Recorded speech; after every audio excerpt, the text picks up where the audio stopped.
Practice set 3.4।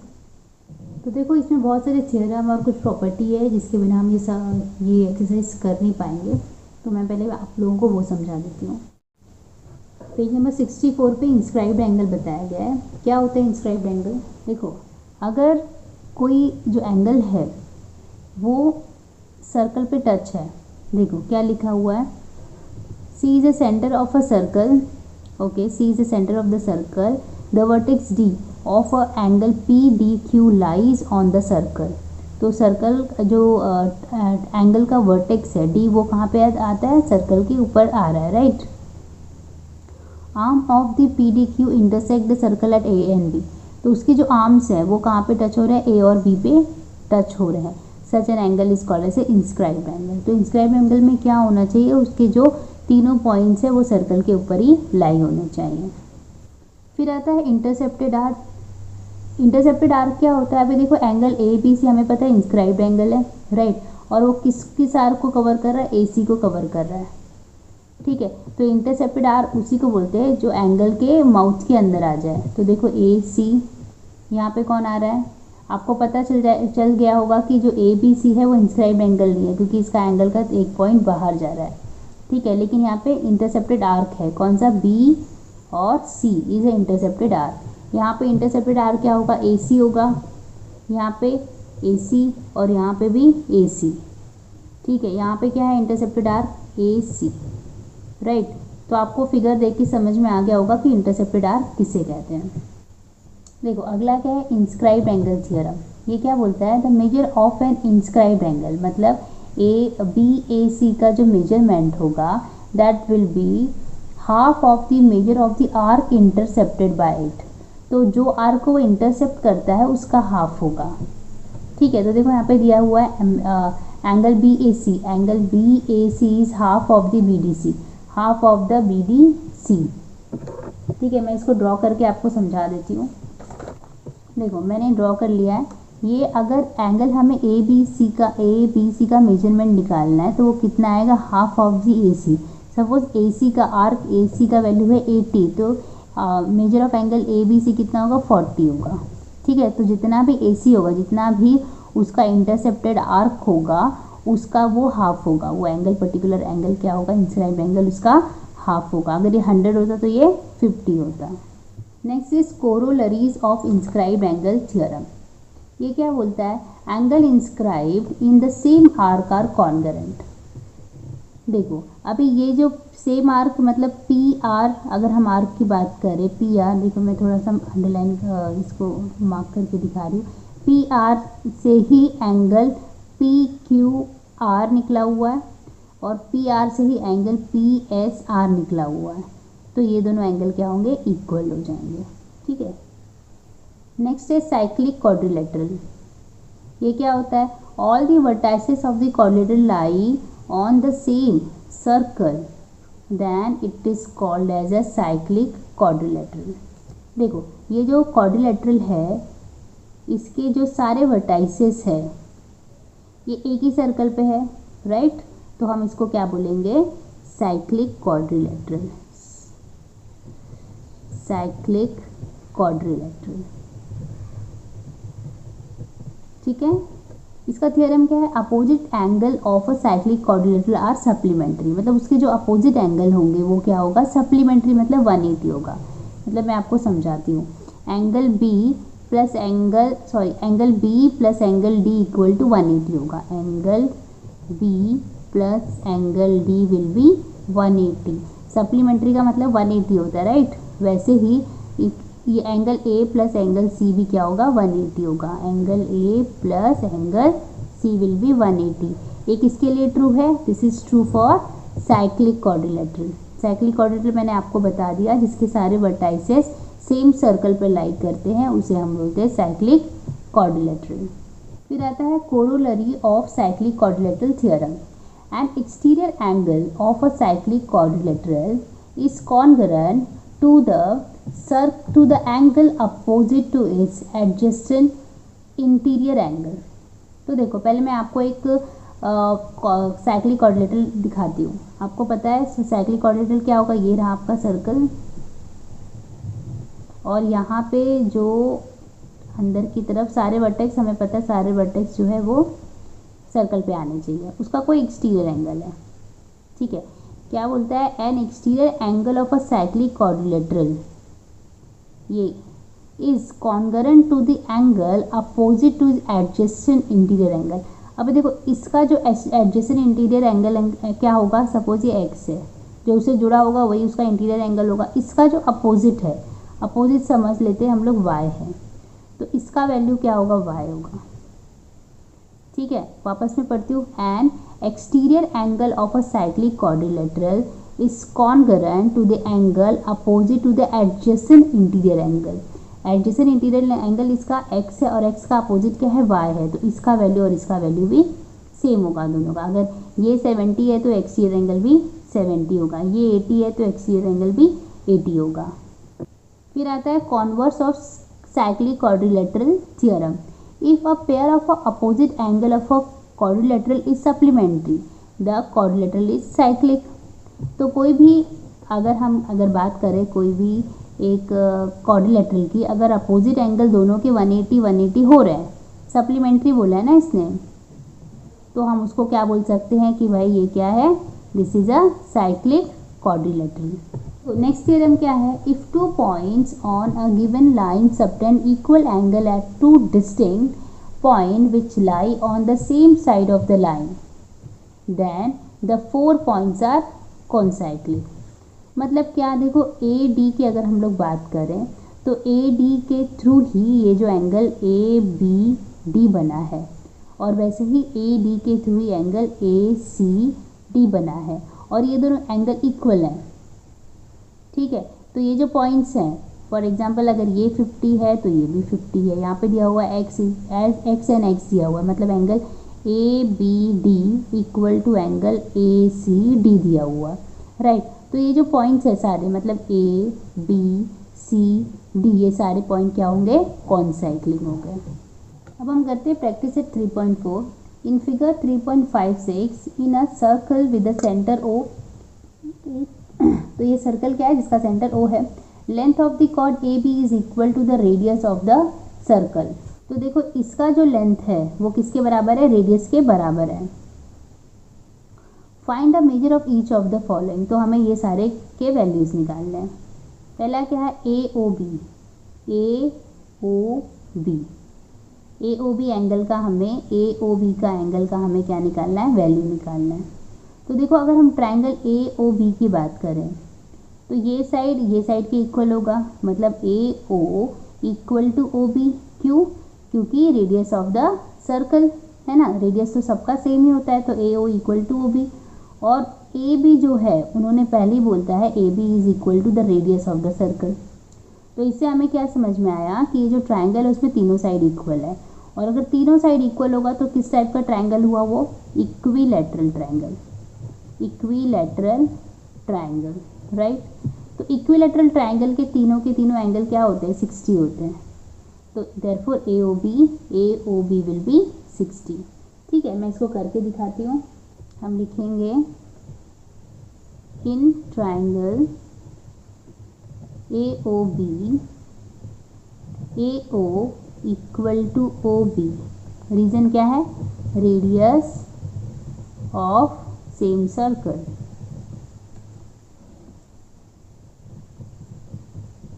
दूसरा क्या है, A B equal to A O और इक्वल टू रेडियस हम लिख सकते हैं क्योंकि ये गिवन है, ए ओ इक्वल टू, ऐसे लिखेंगे, A B equal to A O, ये क्या है, गिवन है। Therefore in triangle A O B हमें पता चला कि तीनों साइड्स क्या है, इक्वल है। Side A O equal to side A B equal to side O B. तो इससे हम क्या कंक्लूड करेंगे कि ये जो ट्राइंगल है A O B a equilateral triangle है। Therefore triangle A O B is equilateral triangle. Therefore angle A O B, angle A O B, angle A O B equal to angle, सारे angle उसके 60 होते हैं right, angle A O B, angle O B A equal to, therefore angle A O B equal to angle O B A, और क्या angle O A B, O A B सबके सब क्या होंगे 60। हम क्या लिखेंगे, property of equilateral triangle.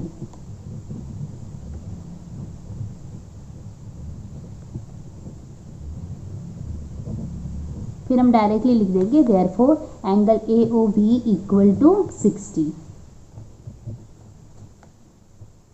Therefore angle A O B equal to 60। ठीक है, तो फर्स्ट पार्ट हो गया हमारा। अभी हमें ए सी बी निकालना है, ए सी बी। तो देखो ए सी बी क्या है, ए सी बी एक इंस्क्राइब्ड एंगल है। तो इंस्क्राइब्ड एंगल क्या होता है, इंस्क्राइब्ड एंगल हाफ होता है उसके इंस्क्राइब्ड आर्क के। अभी देखो आर्क ए बी कितना होगा, आर्क ए बी उतना ही होगा जितना कि एंगल ए ओ बी होगा सेंट्रल एंगल की प्रॉपर्टी के हिसाब से। तो हम लिखेंगे to solving question to find angle A C B, हम लिखेंगे arc A B equal to angle A O B. Reason क्या है, central angle property, central angle property. ठीक है, तो अभी हमने ए ओ बी पिछले क्वेश्चन में निकाला था, ये तो 60 था राइट। हमने बताया था ना कि क्वाड्रिलेटरल है ए ओ बी, और उसके हिसाब से सारे एंगल उसके 60 होंगे। तो अगर ए ओ बी 60 है तो आर्क ए बी भी कितना होगा, 60 होगा। Therefore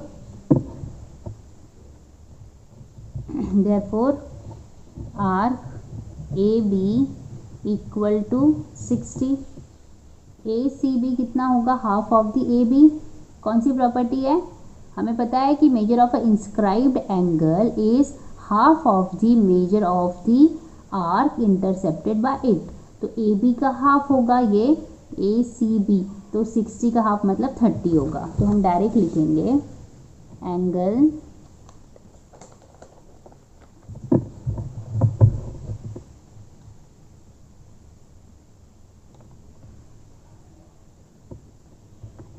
A C B equal to half of the arc A B.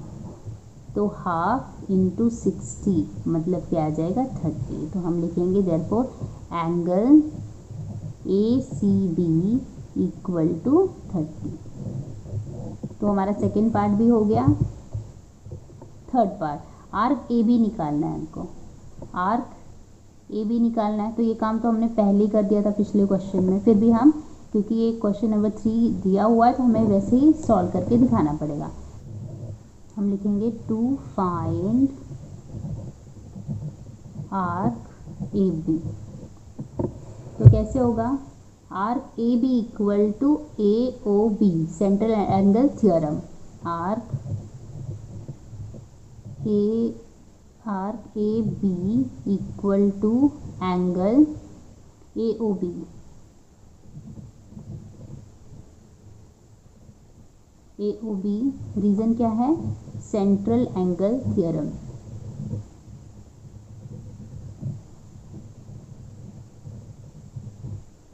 ठीक है, therefore arc A B equal to 60। ठीक है, fourth part, arc A C B निकालना है, ए सी बी। तो देखो आर्क ए बी तो हमें पहले से पता है, ठीक है। तो total sum of the arc कितना होता है, 360 होता है। तो अगर हम आर्क ए बी को 360 में से माइनस करें तो हमें total arc A C B मिल जाएगा। तो हम लिखेंगे टू फाइंड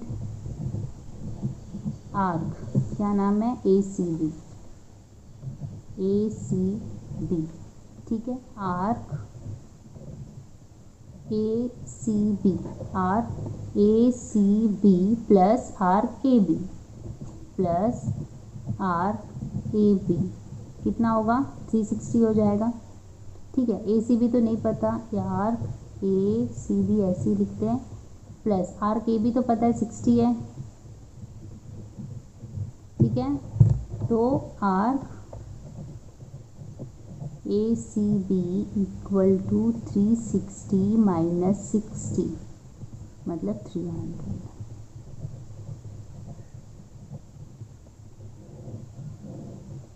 ठीक है, तो फर्स्ट क्वेश्चन हमारा हो गया। सेकंड करते हैं।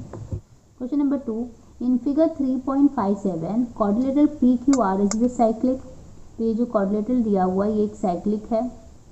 Side P Q is equal to side R Q. Angle P S R 110 है, 110। Find measure of angle P Q R.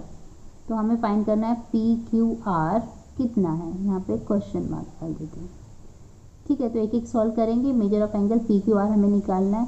देखो उन्होंने पहले ही हमें बताया है कि ये जो क्वाड्रिलेटरल है पी क्यू आर है एक साइक्लिक है, तो हमें as per the cyclic quadrilateral property हमें पता है कि उसके अपोजिट एंगल क्या होते हैं, सप्लीमेंट्री होता है।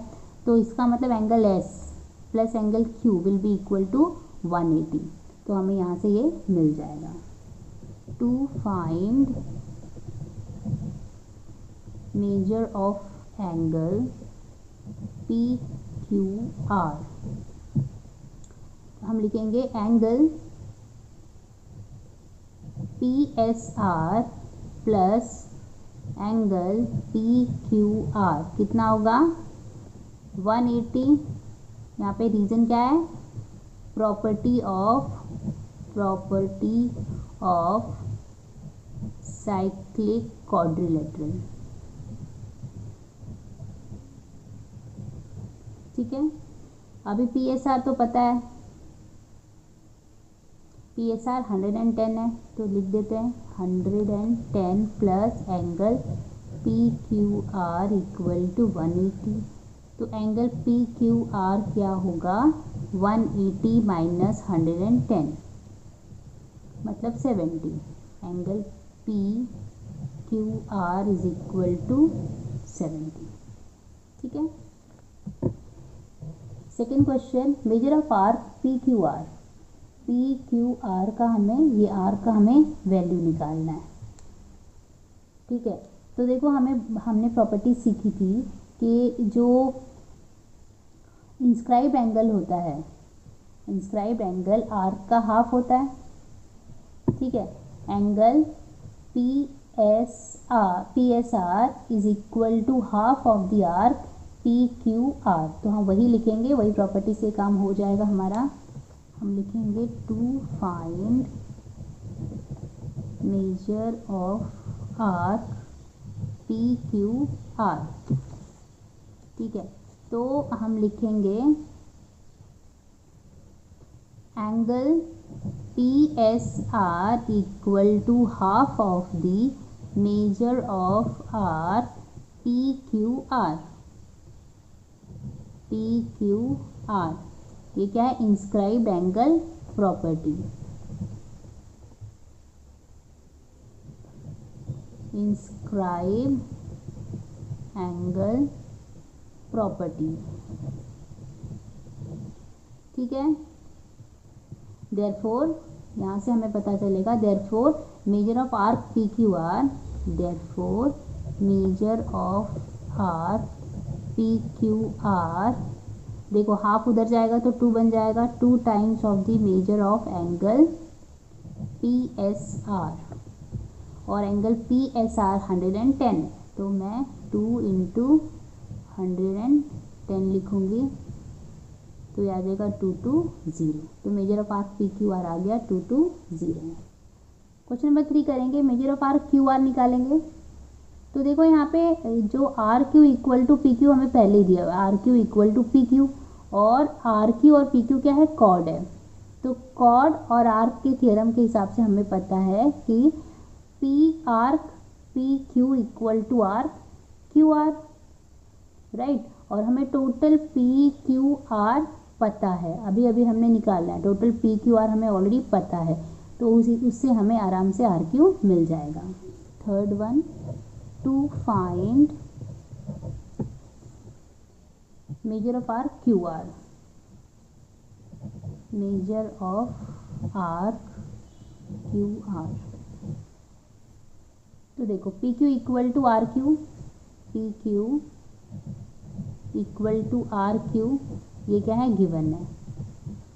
देयरफॉर उनका जो करस्पॉन्डिंग आर्क, मतलब P Q equal to R Q R, R P Q equal to R Q R, therefore arc P Q equal to R Q. हमें रीजन पता है, the chord, if the chords are equal their corresponding arc are also equal. तो मैं यहाँ पे simply cord arc theorem लिख देती हूँ। ठीक है। अभी देखो टोटल पी क्यू आर तो हमें पता है, टोटल पी क्यू आर हमने पिछले क्वेश्चन में निकालना है। Total arc of major of arc P Q R is 220। यहाँ पे लिखूंगी फ्रॉम, इसको इक्वेशन 1 दे देते हैं, from equation 1 measure of arc P Q R equal to 220। ठीक है, तो अब हम लिखेंगे measure of R P Q R equal to, देखो measure of R P Q R क्या है, R P Q plus R Q R. तो लिख देंगे R P Q plus R Q. ठीक है, measure of R P Q R है 220। अब देखो दोनों इक्वल हैं। ठीक है, दोनों इक्वल है तो हम लोग इसको 2 times of the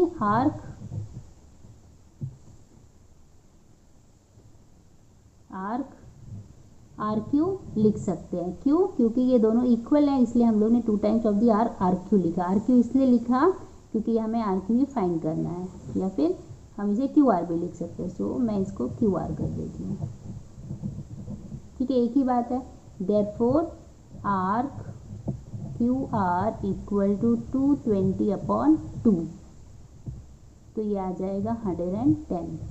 R Q R equal to 110। तो यहाँ से हमें ये पता चला कि R Q R equal to R P Q equal to 110। इसको इक्वेशन नंबर 2 दे देते हैं। ठीक है, क्वेश्चन नंबर 4 क्या है, measure of angle P R Q निकालना है। Measure of angle P R Q, तो पी आर क्यू क्या होगा, half of the arc P Q होगा, और पी क्यू हमने ऑलरेडी निकाल लिया है। देखो पी क्यू हमें ऑलरेडी पता है, तो हम लिखेंगे to find angle P R Q. तो लिखेंगे angle, measure of angle P R Q equal to half of the arc. देखो कैसे लिखेंगे, measure of angle P R Q, measure of angle P R Q is half of the arc P Q, half of the arc P Q, और P Q हमने निकाला हुआ 110, तो half into 110 equal to 55। ठीक है।